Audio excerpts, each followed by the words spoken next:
Donc, bonjour tout le monde. Je suis accompagné de la ministre de l'Économie, Christine Fréchette, et de la présidente du Conseil du Trésor, Sonia Lebel. Euh, Donald Trump a mis ses menaces à exécution. Il a donc déposé, puis a imposé depuis minuit hier soir des droits de douane aux exportations canadiennes et québécoises.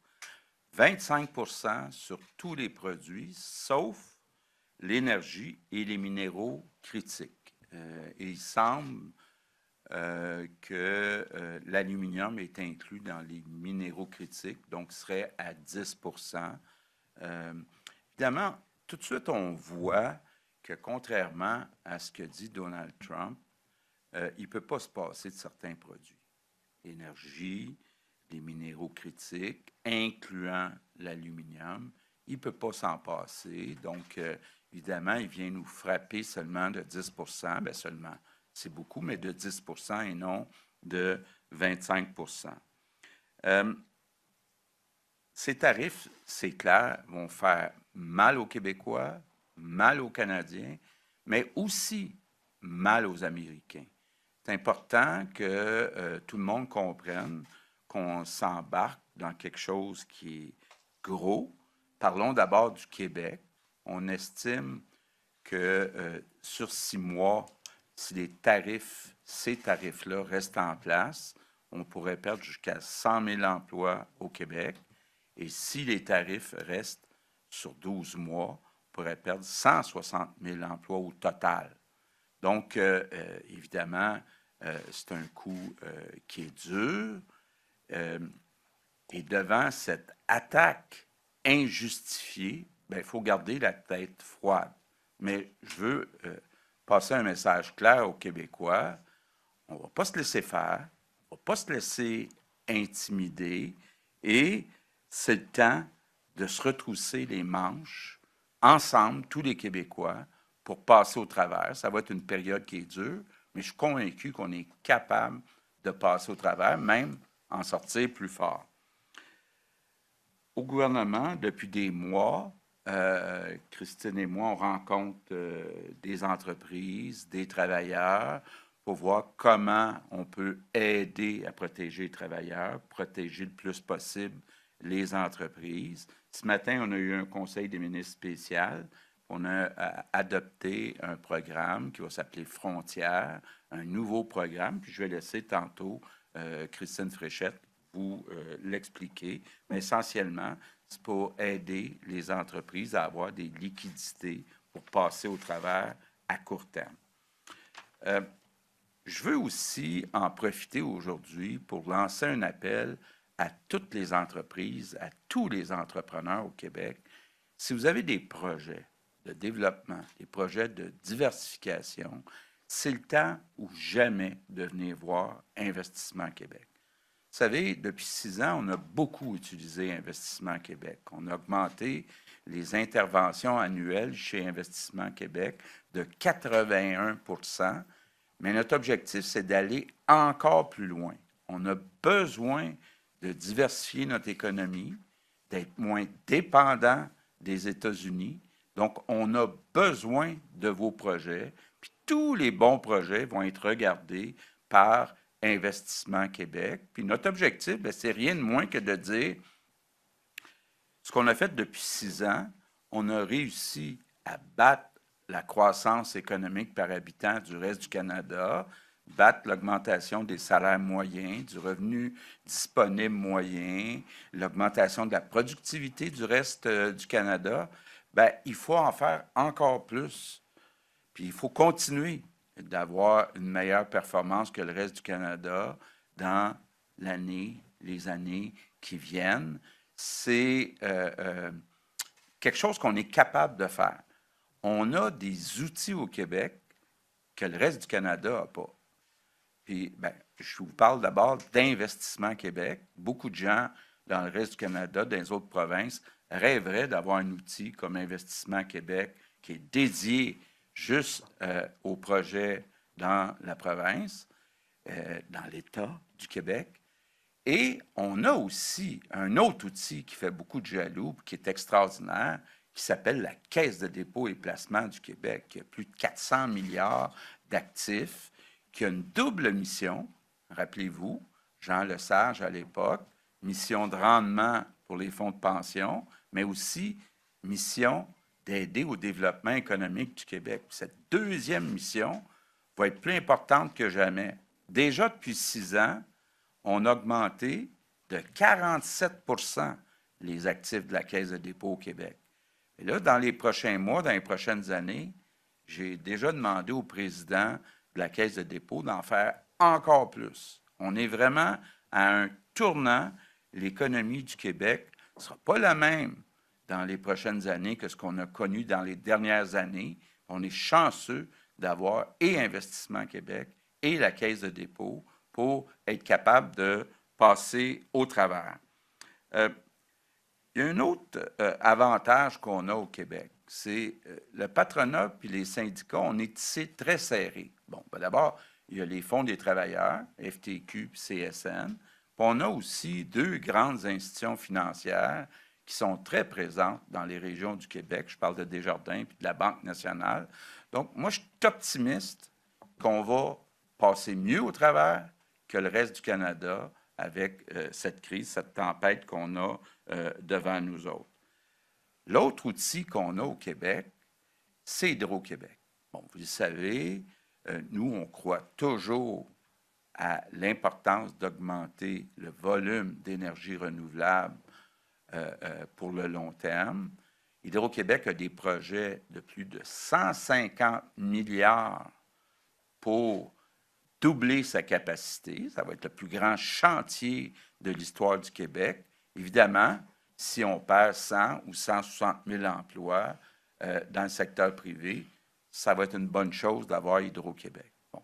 On va déposer bientôt aussi le budget 2025-2026 et j'ai demandé au ministre des Finances d'accélérer la réalisation d'infrastructures. Je parle autant en éducation, les écoles, en santé, les hôpitaux, qu'en transport, donc les routes ou le transport collectif. Je pense que c'est le temps d'investir dans nos infrastructures pour être capable de passer au travers la période qui risque d'être difficile. L'autre chose aussi, puis ça, très important, puis j'ai déjà commencé à en parler, entre autres avec Doug Ford, il faut concrètement augmenter les échanges avec le reste du Canada. Il faut faire tomber les barrières interprovinciales. Déjà, je mentionne quand même que depuis 6 ans, on a augmenté de 34 nos exportations dans le reste du Canada, ce qui est à peu près la même croissance que nos exportations aux États-Unis. Mais là, il faut en faire encore plus, dans les deux sens. Et puis, Doug Ford et moi, on s'est bien promis d'y travailler concrètement, industrie par industrie, secteur par secteur. L'autre chose qui est importante de faire, c'est de répliquer à Donald Trump. C'est pas vrai qu'il va s'en sortir puis qu'on va se croiser les bras.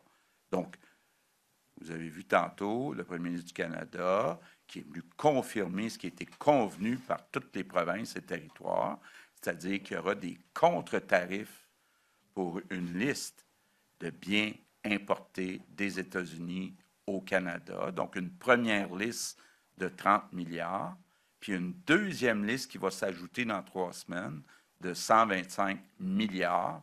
Donc, ça va donner une chance à certaines de nos entreprises d'avoir une marge de manœuvre pour développer des produits faits au Québec et au Canada qui vont venir être plus compétitifs avec les produits américains sur lesquels il y a des contre-tarifs, puisque ces produits-là, bien, le prix va être augmenté de 25 %. Je veux aussi dire aux entreprises québécoises qu'on vous a bien entendu sur certains entrants. Ça veut dire quoi? Ça veut dire qu'il y a parfois des entreprises qui ont des produits où dans la fabrication de ce produit-là, il y a une partie qui vient des États-Unis. Bon. Donc, ce qu'on essaie de faire, c'est un vrai travail de moine, là, mais c'est de dire, s'il y a des, on dit-tu intrants ou entrants? Intrants. input en anglais, intrants, il faut être capable de dire si ces intrants-là existent quelque part au Canada, ben on devrait les prendre au Canada. Si ces intrants-là n'existent pas au Canada, il faut, à un moment donné, se poser la question si on met effectivement un contre-tarif sur les produits importés des États-Unis. Je passe pas par là, je ne suis pas rendu là, mais je passe à ce que Sonia Lebel va vous parler tantôt. J'ai demandé à Sonia Lebel, dans nos approvisionnements et nos appels d'offres, de pénaliser, je dis ça entre guillemets, les entreprises américaines. Donc, elle va vous expliquer comment on va le faire, mais évidemment, on veut donner le moins de contrats d'approvisionnement, où on veut les laisser gagner le moins d'appels d'offres possible dans l'avenir avec ce qu'on voit aujourd'hui. J'ai aussi demandé à la Société des alcools d'arrêter de vendre tous les produits américains. Ils ont déjà commencé ce matin à retirer les bouteilles. Maintenant, j'invite aussi tous les Québécois, toutes les entreprises, toutes les municipalités, toutes les organisations, dans la mesure du possible, d'acheter des produits québécois. C'est la meilleure façon qu'on peut sauver un certain nombre d'emplois des Québécois. Finalement, je termine en vous disant qu'à plus long terme, on souhaite toujours, idéalement, avoir une entente avec Donald Trump, être capable de recommencer à avoir accès à cet énorme marché de 335 millions. Là, il faut bien se comprendre, au Québec, on est 9 millions. Au Canada, on est 41 millions, mais aux États-Unis, il y a 335 millions de personnes. Donc, c'est assez facile à comprendre, là, sans avoir fait un grand cours d'économie, que c'est plus facile pour une entreprise d'amortir ses frais fixes, sa recherche, son développement sur un plus grand nombre de consommateurs. Donc, notre objectif, ça reste toujours d'essayer de conclure une entente qui est bonne pour les deux, qui est bonne pour les Québécois canadiens, puis bonne pour les Américains.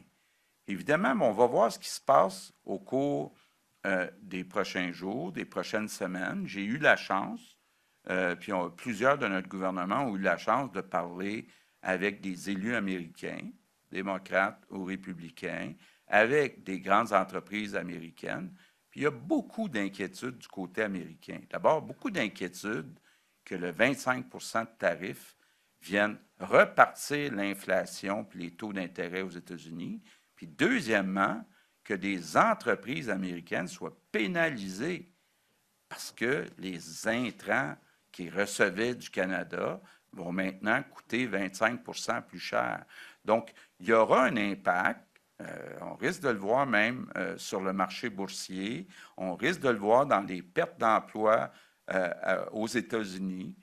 On comprend là, que M. Trump, à long terme, espère peut-être remplacer des emplois, mais on ne peut pas ouvrir des usines du jour au lendemain aux États-Unis. Le meilleur exemple, c'est l'aluminium. Je m'excuse de revenir avec cet exemple-là, mais les États-Unis produisent seulement 14 de leur aluminium. Le Québec leur en fournit 60 de leurs besoins. Ça prend 4-5 ans bâtir une aluminerie, puis ça prend de l'énergie qu'ils n'ont pas. Donc, c'est pour ça que je ne suis pas surpris de voir que M. Trump semble avoir reculé pour mettre des tarifs à 10 sur l'aluminium, parce qu'il ne peut pas se passer de notre aluminium. Puis en plus, bien, il y a une partie de cet aluminium-là qui est bien destiné pour certains produits, comme le F-150 chez Ford. Ils ne peuvent pas du jour au lendemain prendre de l'aluminium ailleurs.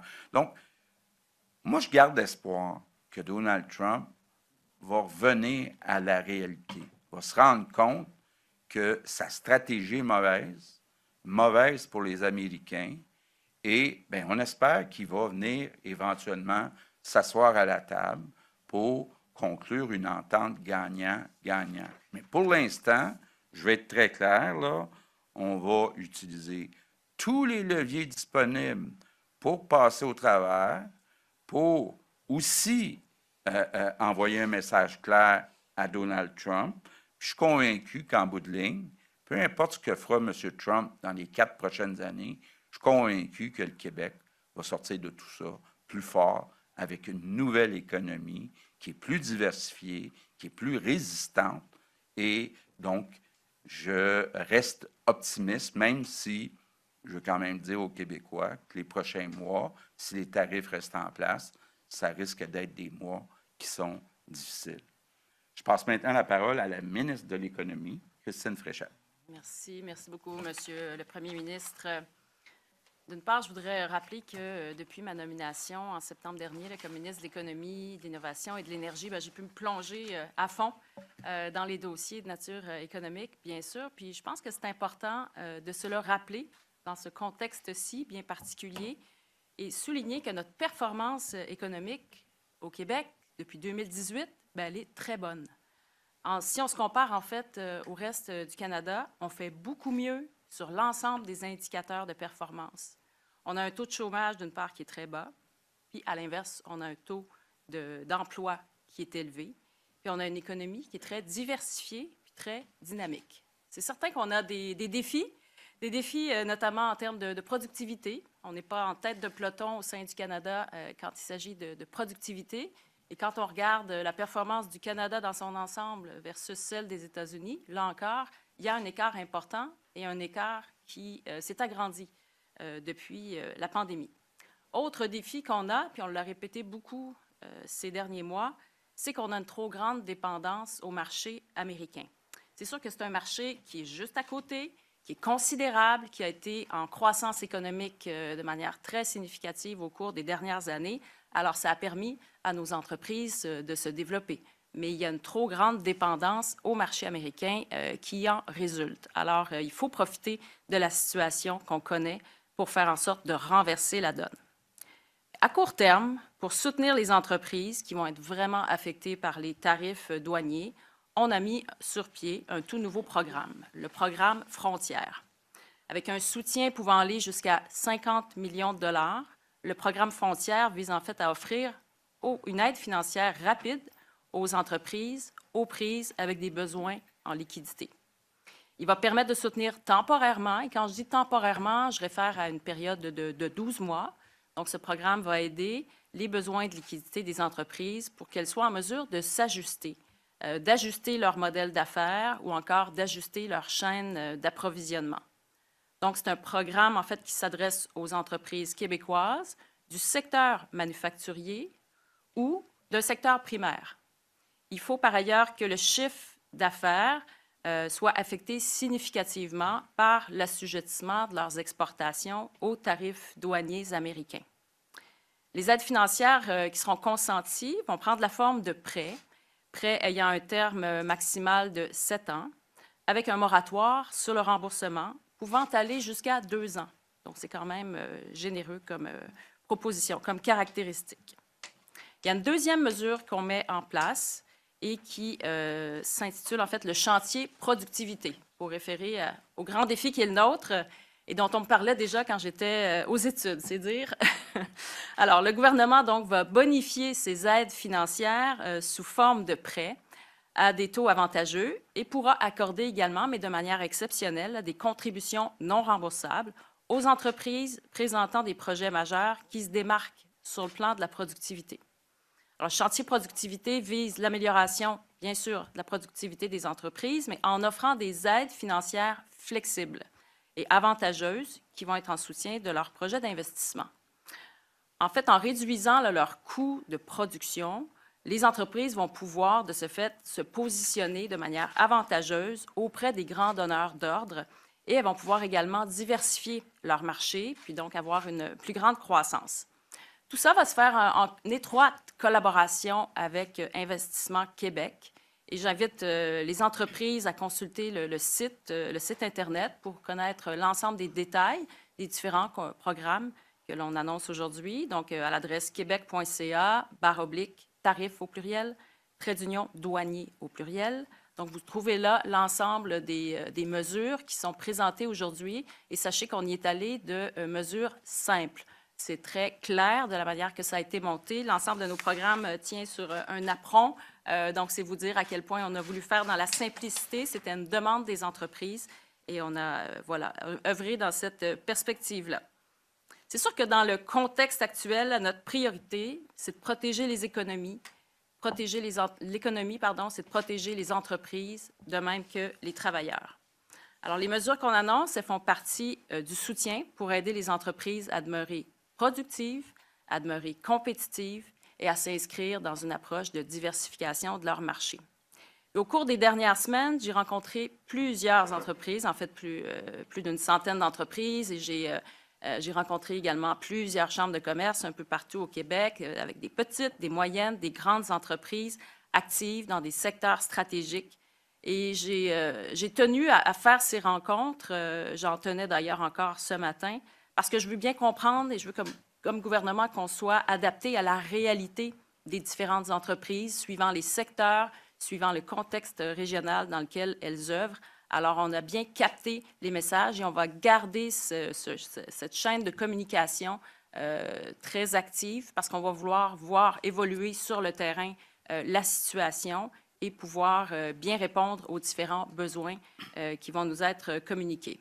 Mais ce que je peux dire également que j'ai observé pendant ces mois, je dirais, de tournées puis de rencontres avec des entreprises, c'est que j'ai senti énormément de détermination, de résilience et de solidarité de la part des entreprises. Et je pense que ça, c'est la clé pour la suite. Parce que c'est vraiment sur la base de cette solidarité puis de la prise d'action des entreprises qu'on va pouvoir traverser cette crise-là et en ressortir plus fort. C'est ma conviction profonde qu'on va pouvoir en ressortir plus fort, qu'on aura de plus solides fondations et que nos entreprises pourront se déployer plus avant dans un plus grand nombre de marchés étrangers, notamment. Et puis, j'abonde dans le même sens, bien sûr, que le premier ministre en ce qui a trait au renforcement des chaînes d'approvisionnement québécoises. Je demande à toutes les entreprises que je rencontre d'avoir le réflexe de québéciser ou de canadianiser davantage leur chaîne d'approvisionnement, si faire se peut. Et je sens beaucoup d'écoute en ce sens-là. Alors, voilà, c'est ensemble qu'on va traverser cette tempête et on va mettre de l'avant l'ensemble des programmes requis pour bien épauler les entreprises. Merci. Bravo. Merci. Je passe maintenant la parole à ma collègue, présidente du Conseil du Trésor, Sonia Lebel. Merci. Bonjour tout le monde. Merci, Christine. Aujourd'hui, comme vous l'a expliqué le premier ministre, là, ce qu'on fait, c'est répliquer aux tarifs de l'administration Trump en annonçant plusieurs mesures. Dans le fond, ce qu'on fait, c'est utiliser tous les leviers qui sont à notre disposition. Un de ces leviers dont on dispose, ce sont nos marchés publics. Les marchés publics, ce sont les contrats que le gouvernement du Québec accorde à travers ses différents ministères et organismes. Il y a 400 organismes qui sont inclus, plus de 400, dans cette notion de marché public-là. Donc, ce qu'on veut, c'est utiliser tous nos leviers. Donc, le message qu'on lance aujourd'hui, c'est un message fort. On a pris la décision de pénaliser les entreprises américaines qui soumissionnent sur nos appels d'offres publics. Elles se verront, à partir de maintenant, imposer une pénalité qui pourrait aller jusqu'à 25 %. Par cette mesure, qu'est-ce qu'on vise particulièrement? Bien, on vise les secteurs où elles sont davantage présentes dans nos approvisionnements. Je vous donne quelques exemples. Les matériels et les logiciels informatiques, les fournitures et équipements médicaux, les produits pharmaceutiques, les instruments scientifiques. C'est un message important qu'on lance aujourd'hui. Ce qu'on veut démontrer, c'est que les Québécois se tiennent debout pour protéger leur économie. Ce qu'on veut faire en même temps, donc non seulement on veut pénaliser les entreprises américaines qui soumissionnent dans ces secteurs, mais ce qu'on veut faire aussi, c'est soutenir les entreprises québécoises pour les aider à intégrer ces secteurs-là, réduire, encore une fois, on le disait, diversifier et réduire notre dépendance dans ces différents secteurs. Donc, ce qu'on veut faire, non seulement c'est pénaliser, mais en même temps, l'effet, je vous dirais, positif pour nos entreprises, c'est de leur donner une meilleure marge de manœuvre pour être capable de gagner justement ces contrats publics-là et réduire ainsi notre dépendance là, aux États-Unis. C'est une question d'équilibre, tout ça. Donc, l'idée, c'est de pénaliser, mais en même temps, d'avoir toujours en tête l'intérêt de nos entreprises québécoises, diversifier nos marchés à travers nos marchés publics. Ces pénalités-là s'ajoutent à d'autres mesures qui sont déjà contenues dans la stratégie des marchés publics qu'on a déposée il y a 2 ans. Ça fait longtemps qu'au gouvernement du Québec, on dit qu'il faut favoriser les produits québécois. C'est important pour notre économie, c'est important pour la reconnaissance de nos entreprises, pour nos emplois, mais ça devient encore plus, je dirais, stratégique et criant de le faire aujourd'hui. Donc, on ajoute une mesure supplémentaire, mais je pense qu'il ne faut pas oublier qu'on a de l'avant des mesures dans notre stratégie qui ont permis dans les 2 dernières années, d'augmenter de 1,2 milliard les contrats publics qui vont maintenant à des entreprises québécoises en approvisionnement. Au départ de la stratégie, c'était 38 de nos approvisionnements. Maintenant, on est rendu à plus de 52 et l'aiguille continue de bouger dans la bonne direction. Donc, on va continuer à pousser les mesures, à voir comment on peut accompagner nos entreprises, à leur donner des tarifs préférentiels quand c'est possible de le faire. Donc, on va continuer dans ce sens-là parce que, nonobstant l'administration Trump, pour moi et pour nous, au gouvernement du Québec, il a toujours été une priorité d'être exemplaire et de favoriser l'achat québécois. Donc, on va profiter de la situation pour aider nos entreprises québécoises à mieux intégrer le marché de nos contrats publics. La bonne nouvelle, je vous dirais, c'est que plus de 85 de nos contrats publics aujourd'hui sont donnés à des entreprises québécoises. Et si on inclut le marché canadien, qui vont, je l'espère, devenir un plus grand partenaire dans le futur compte tenu de ce qui se passe, c'est plus de 96 de nos contrats publics qui sont donnés à des entreprises qui ont pignon sur rue au Québec ou au Canada. Mais on va continuer dans le bon sens. Et aujourd'hui, ce qu'on annonce, c'est cette pénalité allant jusqu'à 25 pour les entreprises américaines. Et je pense que c'est important de lancer un signal fort. On va continuer à suivre de très près, avec ma collègue à l'économie, la situation. Et on s'adaptera et on s'ajustera dans les mesures si c'est nécessaire de le faire. Mais on va appliquer là aujourd'hui des mesures. Partout, ça va être avantageux de le faire pour nous. Mais on ne perdra jamais de vue l'intérêt des Québécois, l'intérêt de nos entreprises et l'intérêt du Québec dans les mesures qu'on mettra de l'avant. Merci. Merci beaucoup. On va maintenant passer à la période de questions. Il y a 2 micros. On va alterner d'un micro à l'autre, pardon. On va débuter en français et terminer en anglais. Ce sera une question, une sous-question. On commence avec Carl Marchand, Cogeco. Monsieur Legault, est-ce que vous envisagez de couper le courant aux États-Unis avec le sourire comme Doug Ford? Écoutez, j'en ai parlé effectivement avec Doug Ford. Je pense que ce qu'on peut appeler une guerre commerciale, ça commence. J'ai toujours dit qu'il ne faut rien exclure. Aujourd'hui, on annonce des comptes tarifs, on annonce des mesures avec le Trésor sur nos approvisionnements, nos appels d'offres. Éventuellement, on n'exclut rien. Mais aujourd'hui, on ne parle pas de ça. Est-ce que vous pensez à un marché comme la Chine étant un endroit privilégié où il faut développer les affaires pour le Québec? Bien, c'est une bonne question. C'est un peu spécial que M. Trump ne veuille pas être allié avec nous contre la Chine. Parce que beaucoup de choses à reprocher à la Chine. D'abord, l'accès à ces marchés est difficile. Le respect de nos brevets est difficile. Les jeux sur le taux de change ne sont pas toujours équitables. Donc, c'est certain qu'à choisir entre les États-Unis et la Chine, on aime mieux les États-Unis. On a déjà un déficit commercial important, le Québec, avec la Chine. Donc, moi, ce que j'ai déjà dit, c'est qu'il ne faut pas exclure de s'harmoniser avec les États-Unis dans les tarifs contre la Chine. Donc, je ne pense pas à court terme là, qu'on doit regarder du côté de la Chine. Merci. Prochaine question, prochain micro. Bonjour, M. Legault, Étienne Malouin de TVA. Concernant l'aluminium, on comprend que les tarifs de M. Trump sont présentement à 10 %, mais vous l'avez mentionné, les Américains ont besoin de l'aluminium du Québec. Est-ce que vous songez à imposer des contre-tarifs plus importants que le 10 % présentement sur l'aluminium? Écoutez, on n'exclut rien. D'ailleurs, j'ai une rencontre demain matin avec le président mondial de Rio Tinto. Il y a 2 grandes entreprises au Québec, Rio Tinto, qui appartient à des Australiens, puis il y a Alcoa, qui appartient à des Américains. Donc, avec ces 2 grandes entreprises, on va regarder quelle est la meilleure stratégie.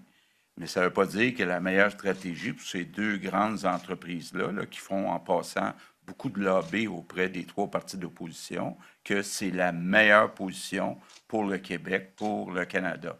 Par contre, ce que j'ai dit à Justin Trudeau, il n'est pas question de mettre des tarifs à l'exportation sans l'accord du Québec pour les entreprises qui sont au Québec. Donc, on va continuer. On n'exclut pas ça, mais ce n'est pas d'un plan à court terme. Et qu'est-ce que vous répondez aux entreprises qui, en raison de ces tarifs, songent soit à réduire de façon considérable leur production ou même à relocaliser leurs activités aux États-Unis?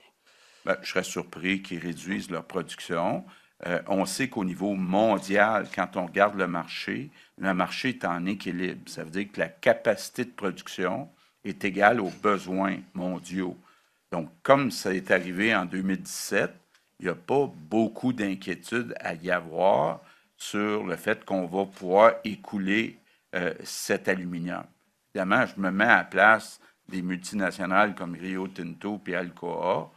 J'aimerais mieux que le marché américain reste ouvert. Comme ça, je peux mettre en compétition l'Asie, l'Europe avec les États-Unis. Je peux comprendre ça.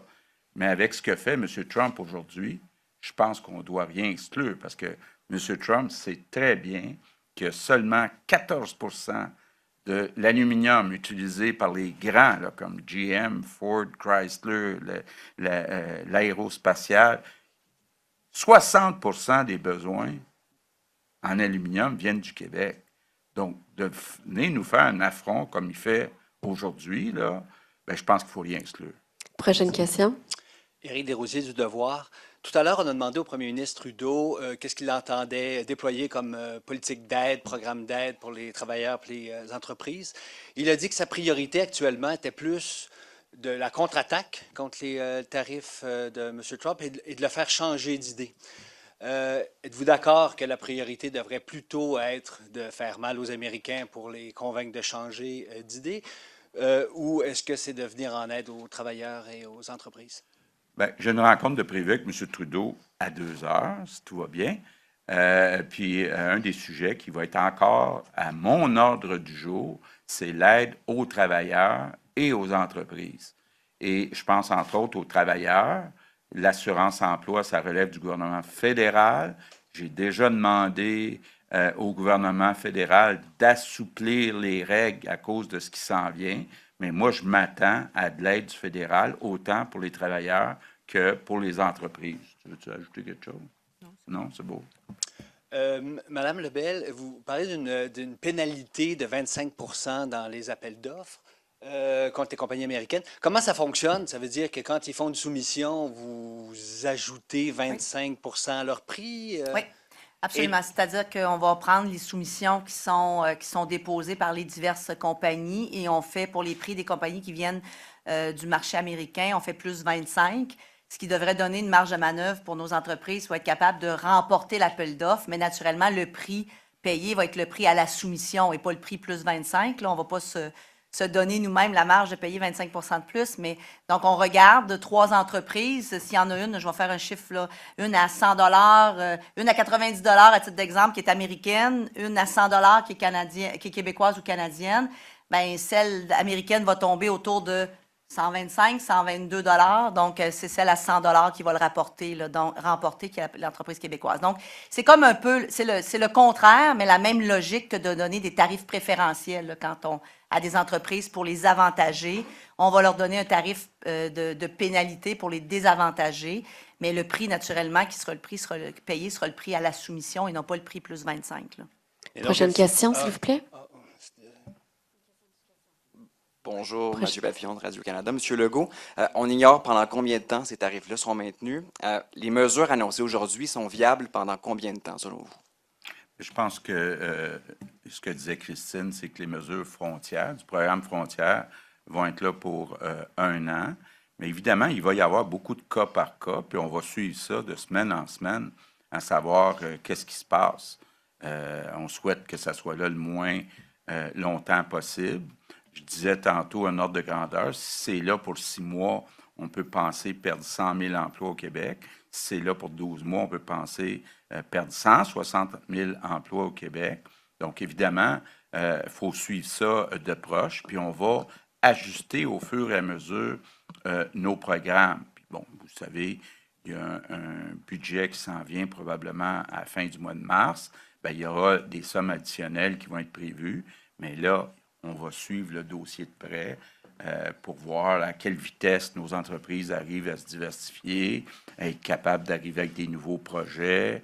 Donc, on va suivre tout ça. Là. Il y a, veut pas, beaucoup d'incertitudes dans ce qui s'en vient.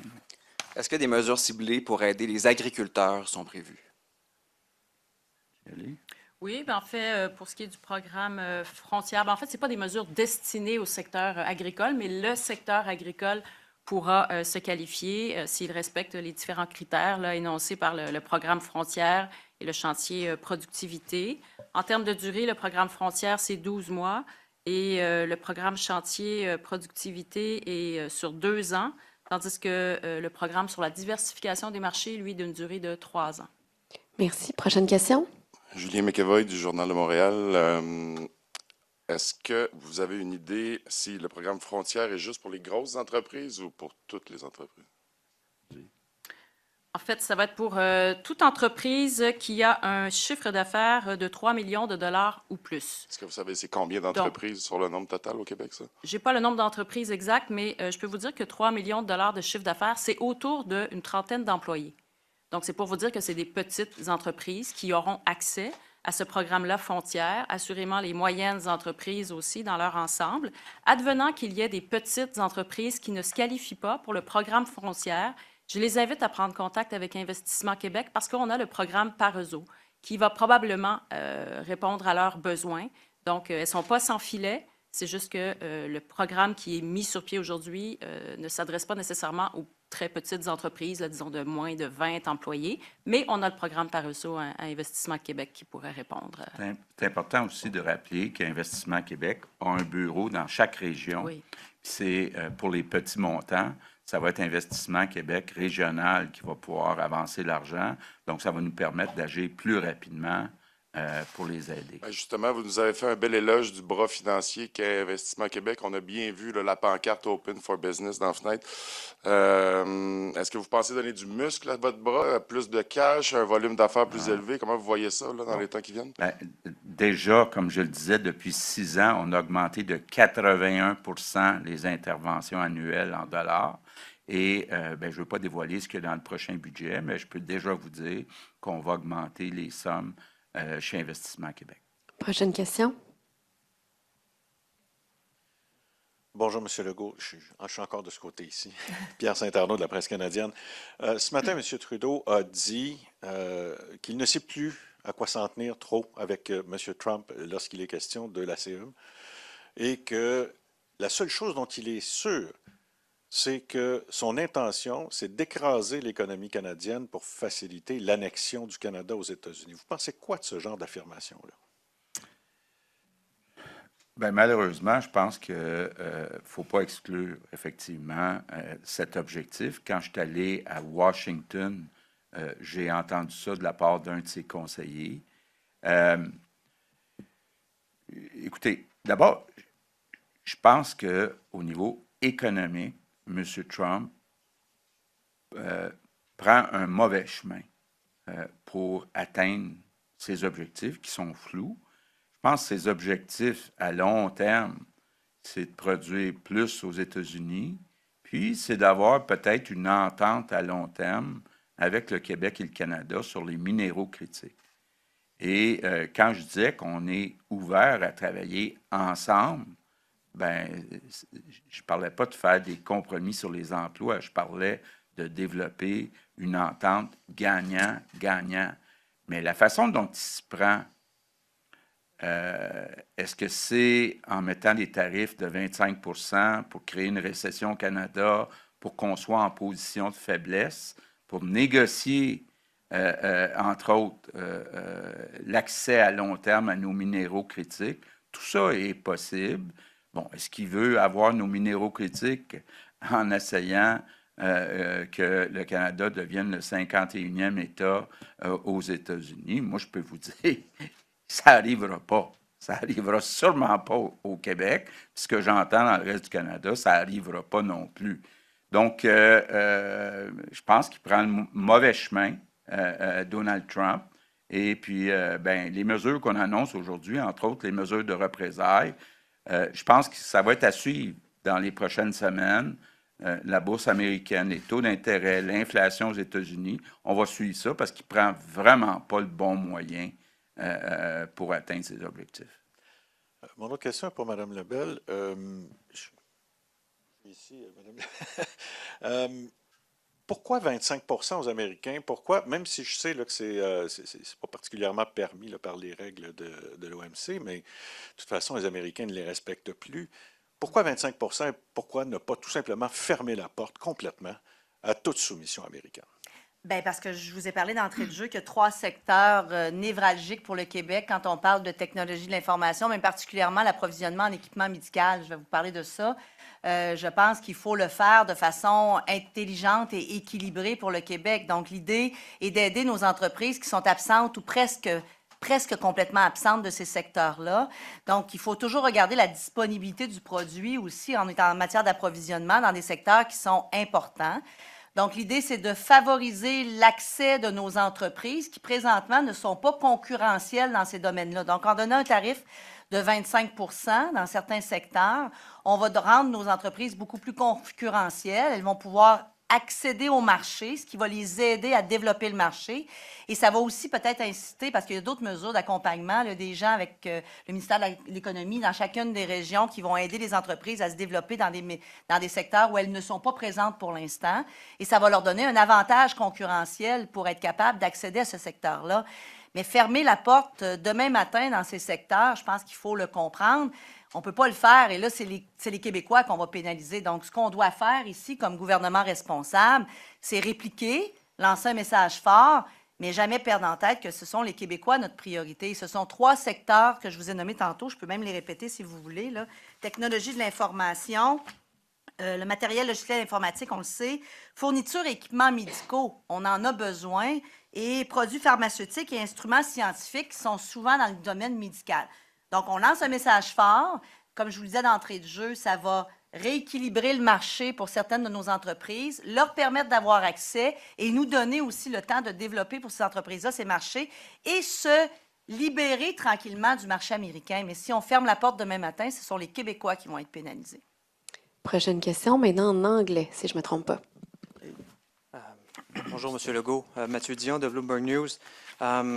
Quebec's electricity is a big symbol, and you know it in the U.S. Quebec is known for its electricity. What is preventing you today to say, hey, let's cut the power to the U.S. on the spot market? Okay. On the spot market, sorry. First, Mathieu, maybe before I answer your question, I would like to say a few words in English if you go ahead. don't disagree. So, the Trump administration has carried out its threats by imposing tariffs on Canadian and Quebec export. This is an unjustified attack that will hurt our economy, but it will also hurt Americans. We need to keep a cool head, but we also want to be very clear, we're not going to let ourselves be intimidated by Donald Trump. It's time to roll up our sleeves. We've been preparing to protect Quebecers for several months. To help businesses that will be affected by the American attack, we have a new program called Frontières that will allow us to help companies with liquidity problems. I also want to call on all businesses with investment projects, whether they are for diversification or for development, to come and see us at Investissement Québec. We need to reshape Quebec's economy. We will also respond to the attack by Trump administration. First, on the Canadian side, the federal government is imposing counter tariff on imports of American products, and we must not rule out anything for the future. And on the Quebec side, I've asked the President of Treasury Board to implement measures to penalize American companies that do business with the Quebec government.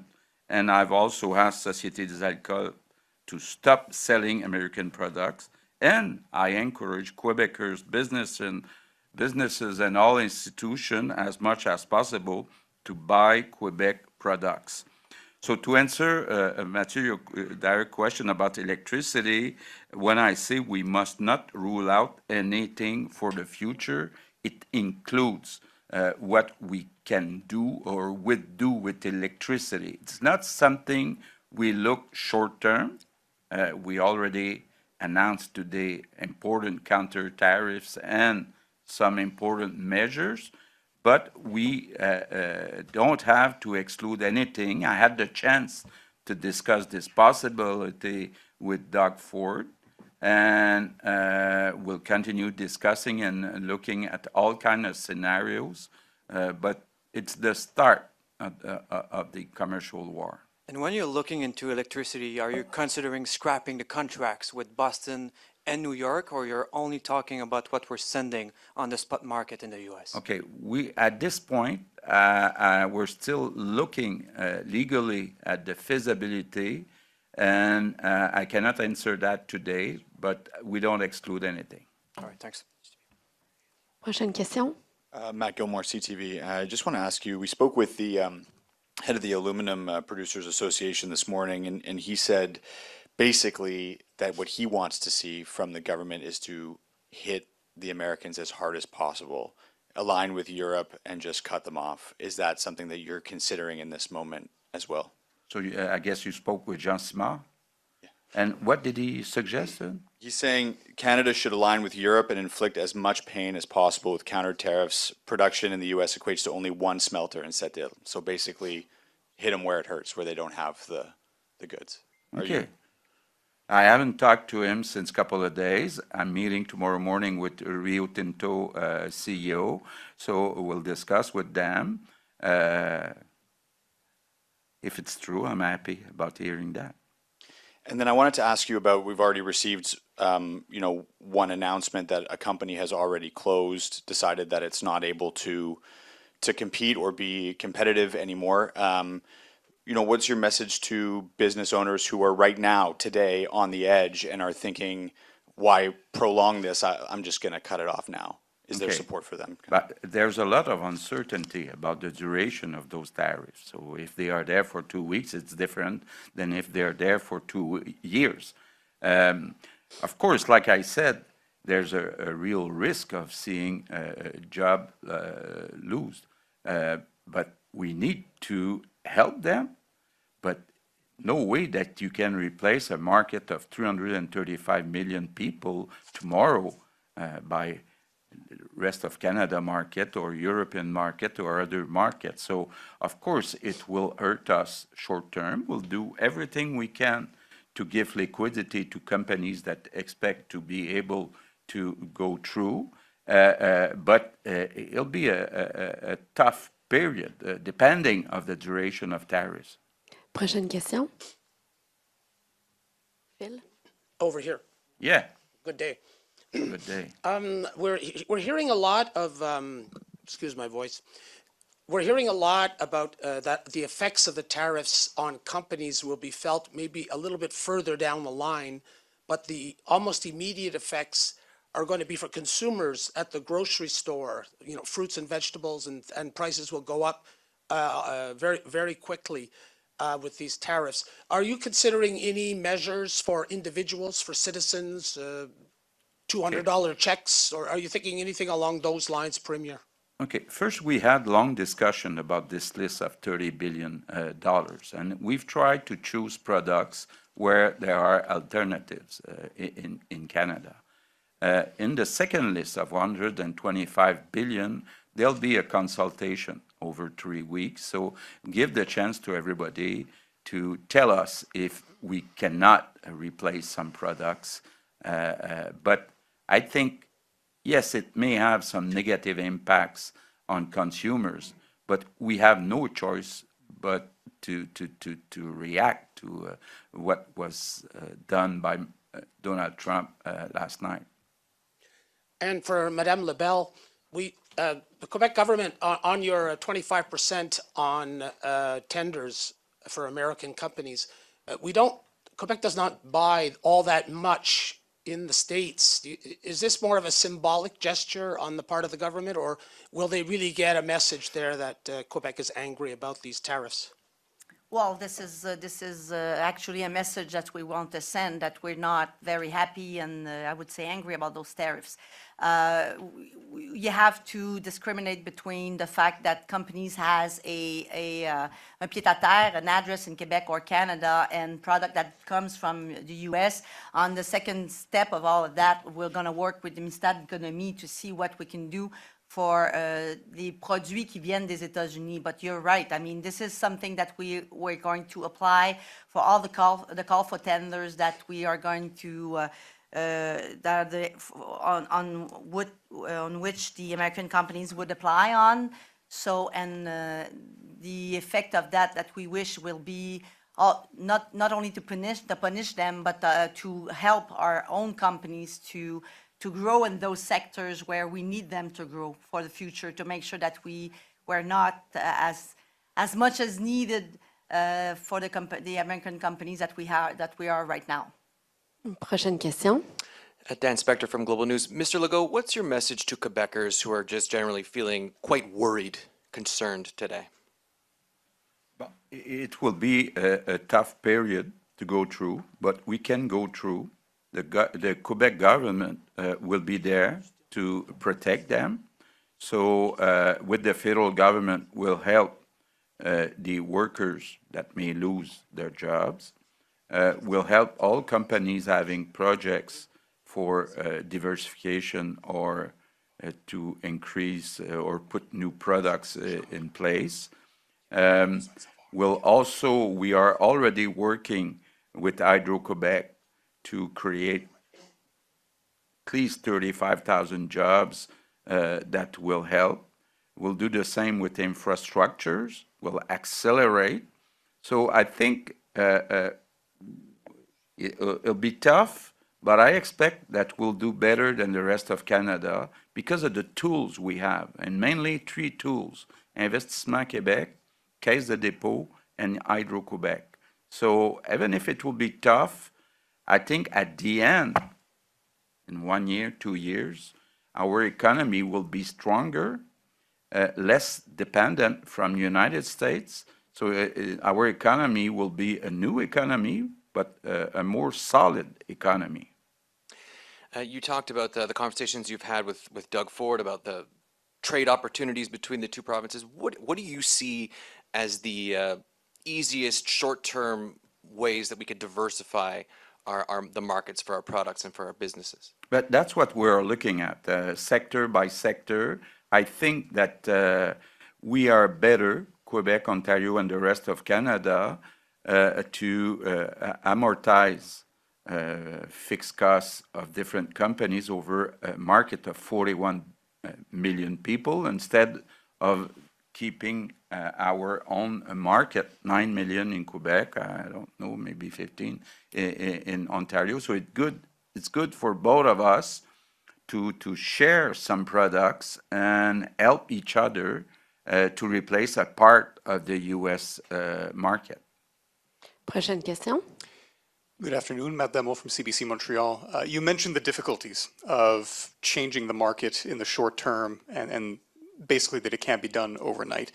I spoke with somebody from the Federation of Chambers of Commerce of Quebec, and this is what they're talking about long term, almost a philosophical change in the way we think about trade to become less dependent on the United States. I know that right now we're focused on the here and now and short and medium term, but are there already discussions about what Quebec trade is going to look like when all this is over? Because as the Chamber of Commerce said, this has happened before with tariffs, and why not think that it could happen again in 2 years, 4 years, or even beyond the Trump administration?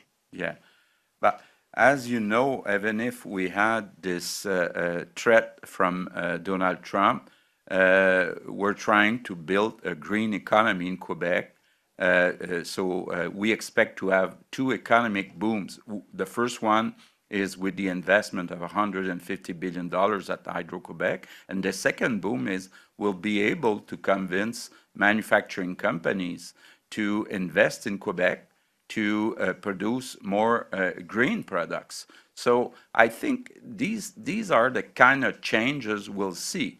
And of course, when I say that the economy will be different in a couple of years, but if we really lose access to the U.S. market, we may have to change sectors in which we produce products. So I think March 4th, 2025 will become an historical date for the future of our economy. But because of the tools we have, I'm confident that in a couple of years, would be in a more solid position than we are today. But of course, it won't be the same economy. And to ask you as well, obviously the provinces are talking with the federal government. You've mentioned the conversations you're having with them. Do you feel like Quebec has a loud enough voice at the table? Do you feel heard? Yeah. Yeah, and well, when you look at the Canadian economy, Alberta is really oil and gas. Ontario is a lot the car business in Windsor. In Quebec, well, we have some critical minerals. We have a lot of critical minerals. We have Hydro-Quebec. We're strong in the aerospace business. We have wood also. And honestly, you cannot grow trees overnight. So one day you'll have to see that it's an advantage to buy the wood coming, the lumber coming from Quebec. So I think we have great advantages, and I prefer to be in Quebec's position than in any other provinces in Canada. Dernière question en anglais. Maura Forrest, Canadian Press. Earlier today, the Prime Minister suggested that Trump is trying to destroy Canada's economy to make it easier to annex the country. Do you agree with him? What do you think is Trump's agenda here? I think nobody knows exactly what's in the head of Donald Trump. But the more I read, the more I listen, I think there's a book of Robert Lighthizer that everybody should read. It's called, I think, There's No Free Trade or something like that. And he explains that he would like to see more manufacturing jobs in the United States. But you cannot do that overnight. That's the first point. The second point, when I look at what's happening in Ukraine, of course, critical minerals like lithium, like graphite, like rare earth, they'll be key in the future of worldwide economy. So we have the chance to have all these minerals, and I think Mr. Trump would like to get them with a dream that doesn't make sense in having Canada as the 51st state, United States. Doesn't make sense. It won't happen. So yes, we're open for discussion, but it looks like he's not open. So I hope markets and people of the business community in the United States will explain him that he's not going the right way in the next weeks and months. And last month, the Trump administration announced global 25% tariffs on steel and aluminum to come into effect later this month. Yeah. You're saying on aluminum 10% today. What assurances do you have that that's going to remain the case, or could those tariffs rise? With Trump, we have no assurance. But again, how can you think about putting more than 10% on aluminum when you produce only 14% of your needs? And it's a key industry for the car business. And Quebec, we supply 60% of U.S. needs in aluminum. So I don't see how you can do that on March the 12th, but the guy is so imprevisible. Unpredictable. We never know. We never know with him what will happen. So we'll watch that. Merci beaucoup. C'est ce qui met fin à cette conférence de presse. Merci Merci à tout le tous. monde. Merci.